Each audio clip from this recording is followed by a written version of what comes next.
के साथ मैं चंदन कुमार माता वसुंधरा को बचाने के लिए जिन धरती पुत्रों का सहयोग है उन धरती पुत्रों से हम मिलते हैं और जानते हैं कि माता वसुंधरा को बचाने के लिए उनको सच श्यामल बनाने के लिए ताकि हमारी माँ स्वस्थ रहे और हम लोग को खूब आशीर्वाद देते रहे। तो ऐसे में हम अभी दलसिंह सराय के बाजार समिति में हैं और यहाँ आकर सबसे पहले हम लक्ष्मी नारायण जी से जानते हैं, इनसे हम परिचित हैं और लोगों के माध्यम से हमने सुना कि माता वसुंधरा को बचाने के लिए ये सार्थक पहल कर रहे हैं, अपने किसानों को बचा रहे हैं कि जैविक खेती करिए और माता वसुंधरा मतलब धरती माँ को बचाइए, तभी आप स्वस्थ रहेंगे, दीर्घायु रहेंगे। लक्ष्मी जी नमस्कार।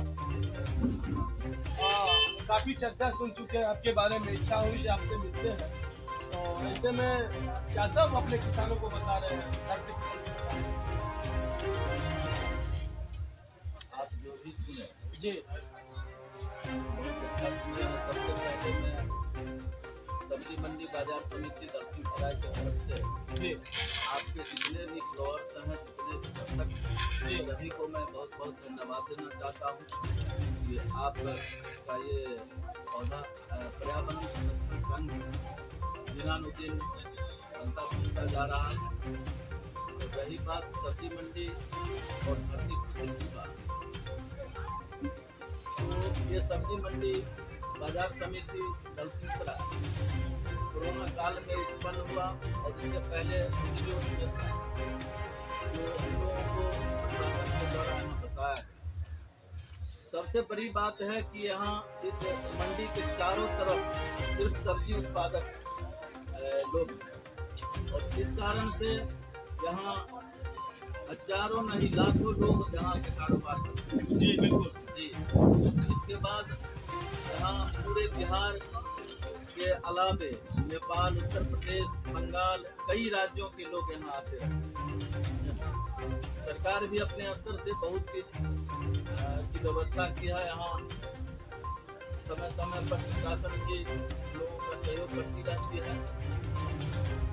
इसके साथ हम लोगों का ये भी है कि पर्यावरण संरक्षण आपका जो मिशन है, उस मिशन में आपके मिशन को देखते हुए मैं भी आपके पर्यावरण संरक्षण संघ का सदस्य बना। ये मेरा सदस्यता फॉर्म है, तो बहुत आपका ये मिशन बहुत अच्छा लगा। बहुत बहुत धन्यवाद लक्ष्मी जी, माता वसुंधरा को बचाने के लिए परिवार का हिस्सा बने। निश्चित रूप आदमी 10 पेड़ जरूर लगावे और ये जरूरी है। और हमारा ये मिशन है पर्यावरण संरक्षण संघ का, जो पर्यावरण को हम अपने स्तर से स्वच्छ बनाने का काम करें, तो इसमें दिनानुदिन हम चाहेंगे कि इसका विस्तार हो और नए सदस्य इसमें जुड़ें। हरित शुभकामनाएं, माता वसुंधरा आपकी रक्षा करे, दीर्घायु हो। बहुत बहुत धन्यवाद। खासकर समस्तीपुर का परिचय हम जब लेते हैं तो समस्तीपुर का इतिहास स्वर्णकालीन अक्षरों में खेती के संदर्भ में लिखा जाए तो कोई अतिशयोक्ति नहीं होगी। तभी तो ब्रिटिश शासक ने पूसा यूनिवर्सिटी बनाने का काम किया, राजेंद्र देश के प्रथम राष्ट्रपति के नाम। निश्चित रूप से समस्तीपुर का दलसिंह सराय प्रखंड सब्जी की खेती करने के लिए यदि सब्जी का कटोरा, चावल का कटोरा यदि हम अन्य प्रांत को कहते हैं तो सब्जी का कटोरा दलसिंह सराय को कहने में कोई अतिशयोक्ति नहीं होगी। यहाँ के किसान मुख्य रूप से सब्जी के खेती के लिए जाने जाते हैं और अपने आर्थिक उपार्जन, आर्थिक रूप से मजबूत और सशक्त होने का उनका एक साधन है। ऐसे में बाजार समिति के अध्यक्ष लक्ष्मी प्रसाद जी से जानते हैं कि यहाँ की किसानों के बीच और क्या सब संभावनाएं हैं जो कि आपको दिख रहा है। लक्ष्मी जी। हाँ, तो आपने जैसा कहा, इस मंडी के चारों तरफ सिर्फ सब्जी उत्पादक गांव ही जी।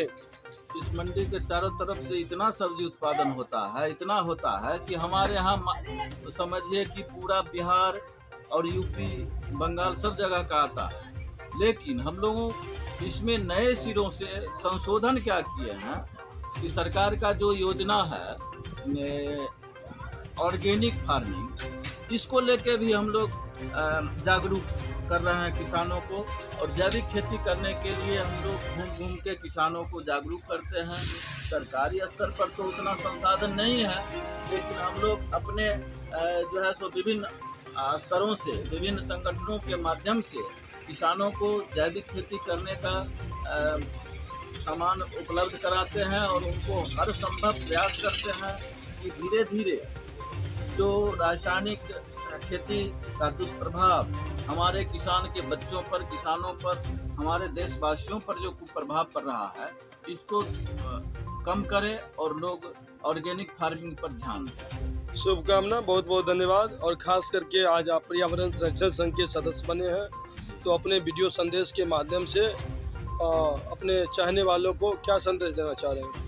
मैं ये संदेश देना चाहूँगा कि पर्यावरण तो एक हम लोगों के जीवन का अभिन्न अंग है। पर्यावरण को बनाए रखना भी हम ही लोगों का कर्तव्य है। इसलिए विष्णुदेव जी, सुरक्षा व्यवस्था की यदि बात करें तो बाजार समिति में शाम या फिर सूरज ढलते अपने आप को सुरक्षित महसूस कर रहे हैं क्या? तो क्या मांग करते हैं? अपने आप को सुरक्षित महसूस कर रहे हैं? हाँ, हम लोग और असुरक्षित हैं। पिछले कुछ घटना बताएंगे तो सुरक्षा के दृष्टिकोण से जो घटने का काम हुआ, आइंदा यहाँ घटना होते ही रहती। कुछ घटना का जिक्र करें। कुछ घटना है रात बिरात यहाँ पर जो है तो कभी वो चक्के भी आ जाते हैं, जो मतलब छीन-छोड़ भी होता है। तो माननीय थाना अध्यक्ष को इस संदर्भ में जानकारी दी है? अभी तक तो उनको जानकारी होता है, लेकिन फिर वो आप नहीं पाते। आप जानकारी दिए थे? हाँ दिए? हाँ। नहीं आए? क्या जानकारी दी? अरे यहाँ के लोगों को ये मतलब कोई आदमी आता है उचक्का दो चार मतलब सुरक्षा व्यवस्था की ओर ध्यान आकर्षित कराए। सुरक्षा व्यवस्था है ही। कुछ अप्रिय घटना को बताए जो यहाँ घटने का काम हुआ। ये घटना किसी को लूट लेना, छीन लेना, ऐसी कोई बातें हुई है? रोज तो नहीं होता है, लेकिन महीना 2 महीना में कुछ न कुछ उचक्का आ ही जाता है। आता है 9-10 बजे रात में। कल परसों मतलब थाना गश्ती की बात है ना, हम वहाँ मौजूद ही थे। एक गाड़ी वाले को जो है तो वो गाली देना शुरू कर दिया, 2-4 लोग मोटरसाइकिल वाला है। तो यहाँ आप लोग जो कमेटी बनाए हैं, तो इसमें स्वयंसेवी संस्थाओं में ऐसे युवाओं को रखे हैं जो कि आपदाओं के समय निपट सके इन लोगों से? आपदा से निपटने के लिए हम लोग, मान लीजिए प्रशासन कुछ नहीं करेगा तो हम लोग उसमें कितना हम कर सकते हैं? कुछ तो प्रशासन